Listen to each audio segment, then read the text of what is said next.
কি হয় কিনা বাবা? তার বিল শোধ করেছেন? এই জন্য ভগবান বলছে বিল দিচ্ছ না বিধায় মাঝে মাঝে তোমাদের বৃষ্টিও দিচ্ছি না। বৃষ্টি হচ্ছে সময় মতো, দেবযজ্ঞ হচ্ছে না তো। কারণ তত্ত্ব শুনুন, মানব দেহের উৎস হচ্ছে, মানব দেহের উৎস হচ্ছে অন্ন। আর এই অন্নের উৎস হচ্ছে কি বাবা জানো? এই অন্নের উৎস হচ্ছে, শাস্ত্রে প্রমাণ করলেন, বরুণ দেবতা মানে জল, আর জলের উৎস হচ্ছে যজ্ঞ। তাহলে প্রধান হচ্ছে কি? এই জন্য গীতায় ভগবান প্রমাণ করলেন, আমরা যাহা যজ্ঞ করি, যজ্ঞ থেকে ধূম্র হয়, আর ধূম্র থেকে মেঘ হয়, আর মেঘ থেকে বৃষ্টি হয়, আর বৃষ্টি কোনো স্বচ্ছ দানার মধ্যে যায়। আমরা যে স্বচ্ছ দানাটা খাই, এই খাওয়া থেকে রস হয়, রস থেকে রক্ত হয়, রক্ত থেকে শুক্র শোণিত হয়, আর শুক্র না, রক্ত থেকে বীর্য হয়, বীর্য থেকে শুক্র শোণিত হয়, আর এই শুক্র শোণিত থেকে একটা জীবের সৃষ্টি হয়। নিতাই গৌর গোবিন্দে প্রেমানন্দে হরি বল। তত্ত্ব শুনুন, এসএসসি ভক্তি বেদান্ত স্বামী প্রভুপাদ প্রকাশ করেছেন কে? আমাদের নবদ্বীপ মায়াপুরের একজন মহারাজ, যিনি দেহ রেখেছেন, যিনি ছিলেন, কি যেন নাম ছিলেন তার, যিনি ভাগবতম করছেন, হ্যাঁ ভক্তিচারু মহারাজ। তার একটা অনুবাদ গ্রন্থ আছে, ভক্তির অসামৃত সিন্ধু। এই ভক্তির অসামৃত সিন্ধুতেও লিখেছেন যে কৃষ্ণের পূজা করতে গেলে আগে গণদেবতার পূজা করতে হবে। যারা প্রকৃতপক্ষে বৈষ্ণব হবে তারা কোনোদিন বলবে না যে দেবতা পূজা করা যাবে না, কি তাই না? আমরা প্রতিদিন দেবতা পূজা করি। আর যখন ভগবানের আরতি হয় তখন আমরা কিন্তু ওই যে আরতির দ্রব্য আগে দেবতাকে দেখাই। শিব সুখ নারদ প্রেমে গদ গদ, এই যে আরতির সময় শিব সুখ নারদ দেবতাগণ দাঁড়িয়ে থাকে ভগবানের আরতি করার। আর আপনারা বলেন সাধুরা দেবতা পূজা করে না। কে বলছে আপনাদের? কি শিক্ষা দিয়েছে আপনাদের? সাধুদের নামে বদনাম করো, এগুলো নয়। প্রকৃতপক্ষে সাধু এটা শিক্ষা দেয় না। তাহলে দেবতা পূজা করতে হবে কখন? সর্বদেবতার শ্রেষ্ঠ হচ্ছে, ওই যে সর্বদেবতার বাহক হচ্ছে সূর্য দেবতা। এই জন্য দেখবেন অষ্টকালীন নীলাকীর্তনে সূর্য পূজা হয়। কি হয় কি না মা বলুন তো? এই জন্য সকালবেলা উঠে কি করতে হবে? প্রণাম জবা কুসুম শঙ্কর্ষং ধংতরিং দিবাকরং প্রণতস্মি সর্বপাপভ্যে সূর্য দেবায় নমো নমো। আপনি যে ভগবানের পূজা করলেন না, তারপর সূর্যকে প্রণাম করতে হবে। কারণ কেন? ওই যে ভগবানের যে পূজা করলেন এটা সাক্ষী থাকবে কিন্তু সূর্য দেবতা। এই জন্য অষ্টকালীনে সূর্য পূজা হয়। কারণ যতগুলো নীলা হলো এর সাক্ষীকে বলুন, এর সাক্ষীটাকে, এর সাক্ষীটাই হচ্ছে সূর্য দেবতা। এই জন্য অন্যান্য দেবতাকে নেয়নি, সূর্য দেবতা। এই সূর্য দেবতাকে সাক্ষী রাখলে সকল দেবতার পাওয়া হয়ে যায়। বুঝতে পারেন? এটার নাম হচ্ছে দেবযজ্ঞ। বোঝা যায় মা? আর তৃতীয় নাম্বার হচ্ছে কি বলুন তো? ঋষিযজ্ঞ। ঋষিযজ্ঞ কি বলুন? ঋষিযজ্ঞ কাকে বলে? ঋষিযজ্ঞ আমি যে কথাগুলো বললাম সেই 11টা থেকে না, 11টা থেকে যে কথাগুলো বললাম এগুলো সব কিন্তু গ্রন্থ থেকে নেওয়া। কিন্তু এটা আমি রচনা করছি, আমার বাবা রচনা করছে না, এটা ব্যাসদেব মুনি রচনা করেছেন। তার ধার কথা বলা গেল আমি বললাম, এখানে আমি ঋণী হয়ে গেলাম। এখন ঋণ শোধ করতে গেলে কি হবে? এই যে কথাগুলো প্রচার করতে হবে এবং আপনাদেরও শ্রবণ করতে হবে এবং কথাগুলো মানতে হবে। এই যে যতক্ষণ পর্যন্ত ভাগবত সঙ্গ, সাধু সঙ্গ করবেন না ততক্ষণ পর্যন্ত ঋষি ঋণ থেকে আপনারা কোনোদিন মুক্তি পাবেন না। বোঝা যায় কথাগুলো মা? বুঝতে পারেন? এটার নাম হচ্ছে ঋষি ঋণ। আর ঋষি ঋণ শোধ করার আরেকটার উপায়, গীতা পাঠ শ্রবণ করলে, কীর্তন শ্রবণ করলে অবশ্যই যৎ কিঞ্চিৎ কিছু দক্ষিণা দিতে হয়। বোঝা যায় কথাগুলো মা? বুঝতে পারেন? আপনারা মনে করেন না বাবু এত টাকা পাইছে একাই তো অনুষ্ঠানটা করতে পারে, কিন্তু আপনাদেরও কিছু দিতে হবে, না হলে কিন্তু বাবুর এই মঙ্গল হবে, আপনাদের কিচ্ছু হবে না। বোঝা যায় কথাগুলো? বুঝতে পারেন? আপনাদের যৎকিঞ্চিত হলেও কিছু দক্ষিণা মন্দিরে প্রদান করতে হবে। বোঝা যায় মা? বুঝতে পারেন? তাহলে এটা কোন ঋণ গেল? তৃতীয় নাম্বার ঋষি ঋণ। চতুর্থ নাম্বার হচ্ছে নিঋণ। নিঋণ কাকে বলে? যাকে বাংলাতে বলা হয় মানুষ্য ঋণ। এই যে রাস্তা দিয়ে চলাফেরা করি, অন্যের রাস্তা দিয়ে, কি বাবা হয় কি না? এটাকে মানুষ্য ঋণ বলা হয়। এই জন্য আমাদেরও রাস্তা তৈরি করে দিতে হবে। কারো রাস্তায় বেড়া দেওয়া যাবে না, রাস্তাটা প্রতিদিন পরিষ্কার করে দিতে হবে। আমাদের একজন ঋষি ছিলেন, প্রতিদিন রাস্তা পরিষ্কার করে দিতেন। জানি তাই হরিবল। আর বৃন্দাবনে বৃন্দাবন দাস ঠাকুর ছিল, প্রতিদিন বৃন্দাবনে ঝাড়ু দিতেন। ঝাড়ু দিতে দিতে একদিন রাধারানীর নুপুরখানা পেয়েছিল, আর নুপুরখানা কপালে যে লাগালেন এটা কিন্তু ঊর্ধ্বপিণ্ড তিলক হয়ে গেলেন। বোঝা যায় কথাগুলো? অনেক তত্ত্ব আছে, আরো বলবো, খুব মনোযোগ দাও। তাহলে কয়টা ঋণ গেল বলুন তো? 4টা ঋণ। আর একটা হচ্ছে ভূত ঋণ। ভূত ঋণ কি? ভূত ঋণ কাকে বলে? ভূত কাকে বলে? ভূত কাকে বলে? মরে গেলে ভূত? ও, মরে গেলে ভূত। ভূত কাকে বলে জানো? ভূত হচ্ছে কাকে বলে? এই যে ভূত হচ্ছে কোনটা জানো? বললো গৃহের মধ্যে পশু পাখি পালন করতে হবে। এখন মনে করিয়েন না, ধীমান সাধু তো পশু পাখি পালন করতে গেছে, মুরগিগুলো 4-5টা করে লাগাই। বাড়িতে সবগুলাই পুষবেন, কিন্তু মুরগি পুষবেন না। ওই যে অলক্ষীর বোন হচ্ছে কি মুরগি রূপ। মুরগি বোঝেন? অলক্ষীর মানে ওই যে লক্ষ্মীর বোন হচ্ছে অলক্ষী মুরগি রূপ। বোঝেন কথাগুলো মা? বুঝতে পারেন? অলক্ষীর আরো কতগুলো রূপ দেখেন। বললো যে রমণী সন্ধ্যাবেলায় চুল আশ্রায় তাহাকে অলক্ষীর স্বরূপ জানিবে নিশ্চয়।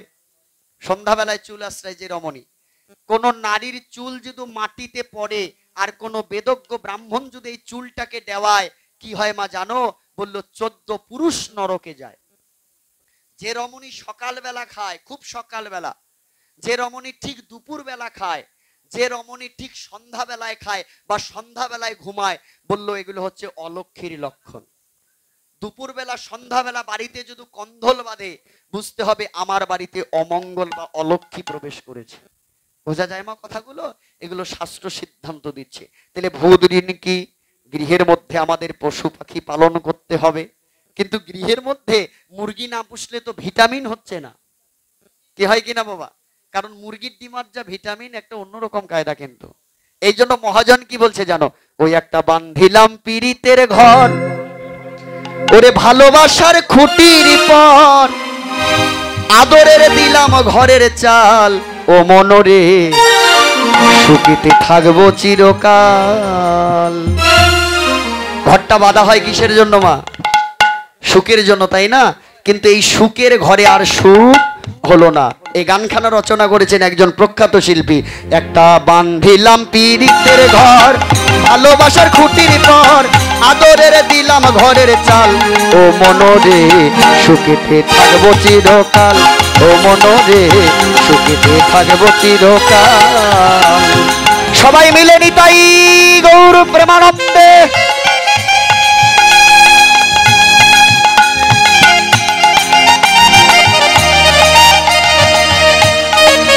সবাই মিলে উলুধ্বনি হরিধ্বনি।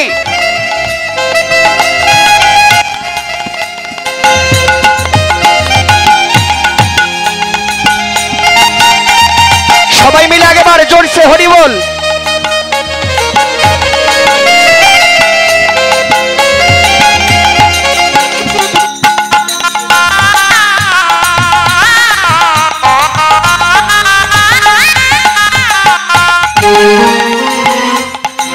এই ঘর কি করলো দেখো? পীড়িতের ঘরটা বেড়া দিল কি মা? সোহাগের দিলাম বেড়া, ঘরের চারিপাশে মায়ার লাগাইলাম আর আমি নিন্দার বাতাসে, হাইরো নিন্দার বাতাসে।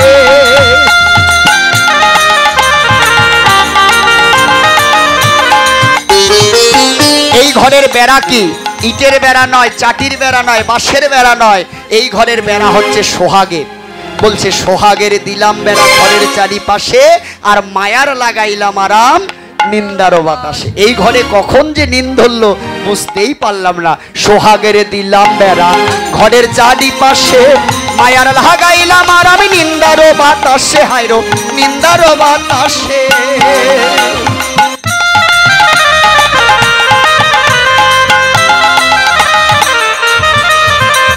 সাধেরও পীড়িতের ঘর হয় না যেন নরবর, সাধেরও পীড়িতের ঘর হয় না যেন নরবর। এই সাধের পীড়িতের ঘরটা নরবর করবেন না, তাহলে গন্ডগোল আছে। একটা নারী লোকের পরম গুরু কিন্তু পতি দেবতা, যে কথাটা ওইখানেও বললাম।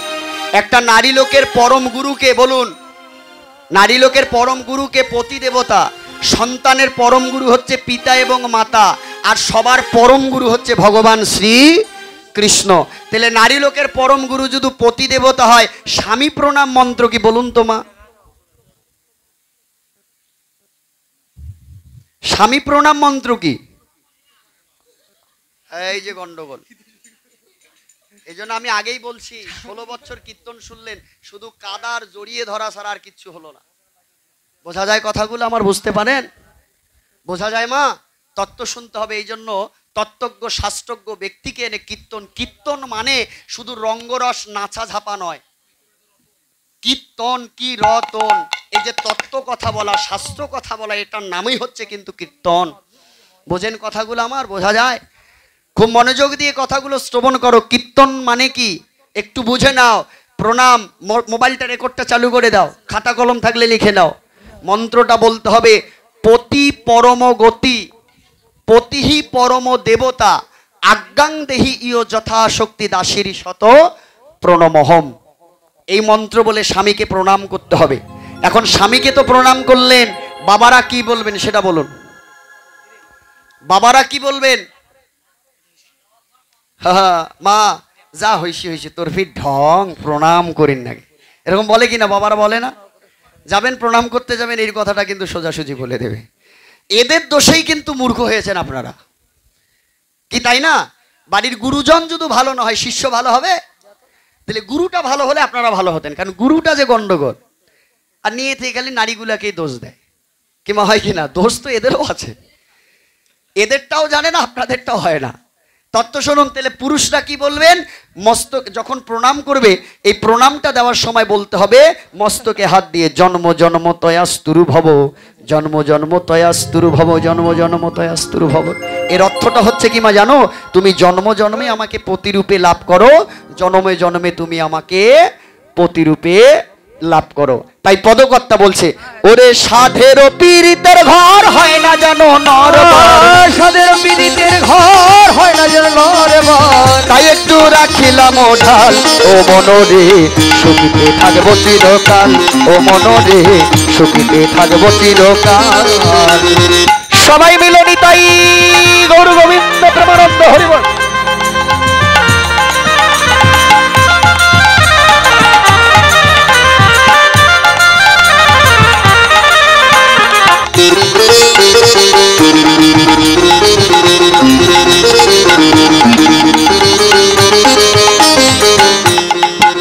আবার দুঃখের ঝড় যদি আসে কোনো দিন, তাই ঘরে লাগাইলাম মমতার টিন, হায়রে মমতার টিন।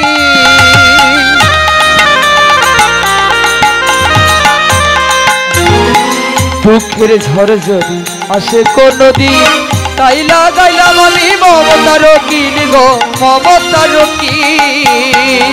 ও মা, এই সংসারে যদি কোনোদিন দুঃখের ঝড় আসে, তাহলে আমাদের মমতা নামক একটা জিনিস আছে কি না বাবা বলুন তো? আচ্ছা শুনুন মা, আপনাদের যদি দুঃখ পান, কষ্ট পান, প্রিয় একটা মানুষ থাকে, তার কাছে গেলেই কিন্তু দুঃখটা নিবারণ হয়। প্রত্যেকটা সংসারে প্রত্যেকটা মানবের একটা কিন্তু করে প্রিয় মানুষ আছে, কিন্তু বিশ্ব ব্রহ্মাণ্ডের মধ্যে সবচেয়ে বড় প্রিয় মানুষ হলো কি জানো? আমাদের বাবা এবং মা। এই বিশ্ব ব্রহ্মাণ্ডের মধ্যে সবচেয়ে বড় ভালো বন্ধু হলো, সেটা হলো বাবা। বিশ্ব ব্রহ্মাণ্ডে সবাই ঠকাবে, কিন্তু বাবা মা কোনোদিন ঠকাবে না। মাঝে মাঝে ভগবানও ঠকাবে। ভগবান কেমন করে ঠকাবে জানো? ভগবান গীতার মধ্যে বলছে, জীবের পাপও গ্রহণ করি না, আর জীবের পুণ্যও গ্রহণ করি না। জীব তার নিজ কর্মফল ভোগ করে। ওমা, তোমার কর্মফল ভগবান ভোগ করবে না, কিন্তু কোনো সন্তান যদি মার্ডার করে, বাবা বলবে এই তোর জন্য আমি জেল খাটবো। এই হচ্ছে বাবা। এই জন্য আমি বলি, ভগবানের সেবা করার আগে বাবা মার সেবা করো। আজকে এত সুন্দর ভাগবত সঙ্গ করতে পারতেছে, এত সুন্দর সাধু হয়েছ, এত সুন্দর বিদ্বান, এত সুন্দর ধনাঢ্য হয়েছ, কার কারণে জানো? ওই বাবা মার কারণে। বাবা মা যদি পৃথিবীতে তোমাকে নিয়ে না আসতো, তাহলে তুমি এত বড় সাধু হতে পারতে না। তত্ত্ব শুনুন মা, একটু তত্ত্ব। প্রহ্লাদ মহারাজের বাবা কে ছিল বলুন তো? হিরণ্যকশ্যপ। এই হিরণ্যকশ্যপকে কি করলেন? নরসিংহ অবতারে যখন বধ করলেন, কে বলুন তো? ভগবান। আর ভগবান তার পেটটা চিরে নারীগুলো চিবাচ্ছেন। কোন নারীর গুণে এত বড় একটা ভক্ত সন্তান পৃথিবীতে এসেছে? নৃসিংহদেব বলছে, প্রহ্লাদ বলো তুমি আমার কাছে কি বর চাও? তখন বলছে, প্রভু তোমার দর্শন পেলে পৃথিবীতে কি আর চাওয়ার কিচ্ছু থাকে? আর তো চাওয়ার কিচ্ছু নেই আমার। বলছে, না না প্রহ্লাদ, তুমি আমার কাছে একটা বর চাও। তখন বলল, প্রভু বর যদি দিতে হয় আমার বাবাকে তুমি বৈকুণ্ঠবাসী করে দাও। তখন নৃসিংহদেব বলছে, কিরে প্রহ্লাদ, এই পাপাচারী দুরাচারী তার তুই বৈকুণ্ঠ চাচ্ছিস? প্রহ্লাদ কি বলছে জানো? প্রভু ওই পাপাচারী ওই দুরাচারী যদি আমাকে আজকে পৃথিবীতে নিয়ে না আসতো না, হয়তো তোমার দর্শন আমি পেতাম না। এই পাপাচারী দুরাচারী নিয়ে এসেছে বিধায় আজকে আমি তোমাকে দর্শন করতে পারলাম। মা, আমরা অনেক বড় সাধু হয়ে গেছি। কার কারণে জানো? ওই বাবা মার কারণে। কিন্তু আমরা বড় শিক্ষিত হয়ে গেলে, বড় সাধু হয়ে গেলে আমরা সেই বাবা মাকেই ভুলে যাই। মনে রাখবেন কথাগুলো মা। সন্তানকে যদি সুশিক্ষিত করতে পারো, বাবা মাকে কোনোদিন বৃদ্ধাশ্রমে যাইতে হবে না। তাই মদকর্তা এক পাশে দাঁড়িয়ে কি বলেছে জানো? তোমরা যতই যাও না মন্দির মসজিদ, করা হয়েছে রস, বৈষ্ণব আর দত্তার কি হয়? রস। আর মাঝখানে যদি আঠারটা দেওয়া হয় কি হয়? রাস। বোঝা যায়? মানে রস মানে হচ্ছে রাস, রাস মানে হচ্ছে রস। তত শুনুন, এই ব্রজগোপীর মাঝখানে ভগবান যখন থাকেন তখন হয় রাস, আর যখন ভগবান ব্রজগোপীদের মাঝখানে থাকে না তখন হয় রস। এর আকার শব্দটাকে জানেন? এই আকারটাই হচ্ছে আমার ভগবান শ্রী কৃষ্ণ। এই ব্রজগোপীদের মাঝখানে, এই ব্রজগোপীদের মাঝখানে কে আছে? আমার অনাদি আদি গোবিন্দ।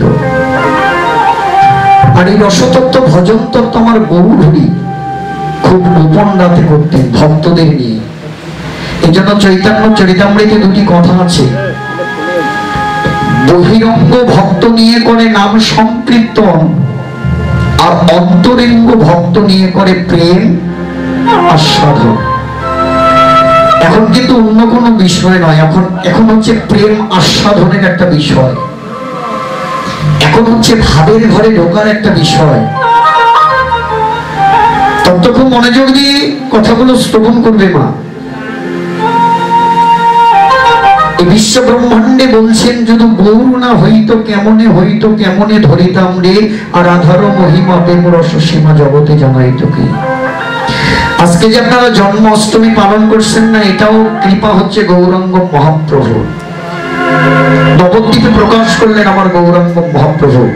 আজকে যে ভারতবর্ষে বৃন্দাবন আছে, পুরী ধাম আছে, এগুলো প্রকাশ করেছেন কে জানেন? আমার গৌরাঙ্গ মহাপ্রভু। বৃন্দাবনকে তো চিনতেই না মানো। বৃন্দাবন কোনটা, রাধাকুণ্ড কোনটা, শ্যামকুণ্ড কোনটা, এটা চিনতেন না।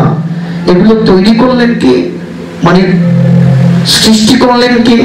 এগুলোকে আবার নতুন করে সংস্কার করলেন কে? আমার গৌরাঙ্গ মহাপ্রভু। কিন্তু গৌরাঙ্গ মহাপ্রভু কি করেছেন মা জানো? বৃন্দাবনে বেশি দিন থাকেনি, নবদ্বীপে বেশি দিন থাকেনি, থেকেছে কোথায়? ওই উড়িষ্যার মধ্যে পুরীর ধামে। এই জন্য বলছে সর্বতীর্থ একবার, কিন্তু পুরী ধাম হচ্ছে বারবার। যে লীলাটির একটি বর্ণনা করলাম আমি ওই যে ওইখানে ঘাটপাড়ায়, যে কলিতে গৌরাঙ্গ মহাপ্রভু, কলিতে ভগবান দুটা দেহ ধারণ করে আছেন। একটা হচ্ছে জগন্নাথের রথ রূপে, আর একটা হচ্ছে শালগ্রাম শিলা রূপে। বোঝা যায় কথা বলো মা? কারণ কেন? ওই যে বালির পুত্র কে ছিল বলুন তো? অঙ্গদ। অঙ্গদ যখন ভগবান শ্রীকৃষ্ণের পায়ে তীরটা নিক্ষেপ করেছিলেন, তার দেহটা চলে গিয়েছিলেন, কিন্তু এই দেহটাকে ভগবান শ্রীকৃষ্ণ বলেছিল, যাও যাও ব্যাস, তুমি এই দেহটাকে পুড়ে ফেলো। সব পুড়ে ফেললেন, কিন্তু অল্প একটু থেকে গেল। আর ওইটুকু কি করলেন জানেন? ওই ব্যাস সমুদ্রের জলে ভাসিয়ে দিলেন। আর ওইটা ভাসতে ভাসতে ভাসতে ভাসতে সেদিন ইন্দ্রদম্ন রাজার কাছে গিয়েছিলেন, আর যেটা আধা পড়া কাঠ দিয়ে ভগবানের একটা জগন্নাথের মূর্তি তৈরি করেছিলেন। তাই গোবিন্দ প্রেমানন্দ একবার তাই এই গৌর হরিকে চিনতে গেলে, গৌর হরিকে জানতে গেলে, এই গৌর হরি শুধু হরিনাম দিতে আসেনি, গৌরাঙ্গ মহাপ্রভু শুধু কাঁদাতে আসেনি। বাবা জনিতাই, আমার গৌরাঙ্গ মহাপ্রভু যখন খুব ছোট ছিলেন, সচিমাতা মনে মনে চিন্তা করেছিলেন, আমি নিমাইকে কোনোদিন পণ্ডিত করব না, কারণ নিমাইকে মূর্খ রাখবো। কারণ নিমাইকে যদি পণ্ডিত করা হয়, সে হয়তো বিশ্বরূপের মতো সন্ন্যাসে যেতে পারে, তাকে আমি বিদ্যা বুদ্ধি দিব না। গৌরাঙ্গ মহাপ্রভু মনে মনে ভাবলেন, এই কলিতে যদি বিদ্যা অর্জন করা না যায়, শিক্ষা অর্জন করা না যায়, তাহলে কলিজীবের ভালো উন্নতি করা যাবে না। বাবা জয়নি তাই আমরা বিদ্যান হচ্ছে, আমরা কর্মিষ্ঠ হচ্ছি, মানে আমরা কর্মিষ্ঠ হচ্ছি কিন্তু মেধাবী হচ্ছি না, তাই না? মা, আমাদের ছেলেমেয়েরা কর্মিষ্ঠ হচ্ছে কিন্তু মেধাবী হচ্ছে না, তো মেধা বিকাশের প্রকাশ ঘটাচ্ছে না। খুব মনোযোগ দিয়ে কথাগুলো শ্রবণ করো। আমরা একটা প্রবাদ বলি না, শিক্ষাই জাতির মেরুদণ্ড, কিন্তু এটা মূলত শিক্ষাটা দিয়েছে কে জানেন? আমার গৌরাঙ্গ মহাপ্রভু। আজকে যে শিক্ষিত হতে হবে সবাইকে, এটা শিখিয়ে দিয়ে গেছেন কি? আমার গৌরাঙ্গ মহাপ্রভু। কেমন করে মা? ওই যে গৌরাঙ্গ মহাপ্রভু, ওই যে মা মনে মনে চিন্তা করেছেন আমি তাকে শিক্ষা দিব না, তিনি কি করলেন মা জানো? ওই গৌর হরি যে উচ্ছিষ্ট, মানব যে খেয়ে উচ্ছিষ্ট পাতাগুলো ফেলে, সেখানে বসে বসে আমার গৌর হরি খেলা করতেছে।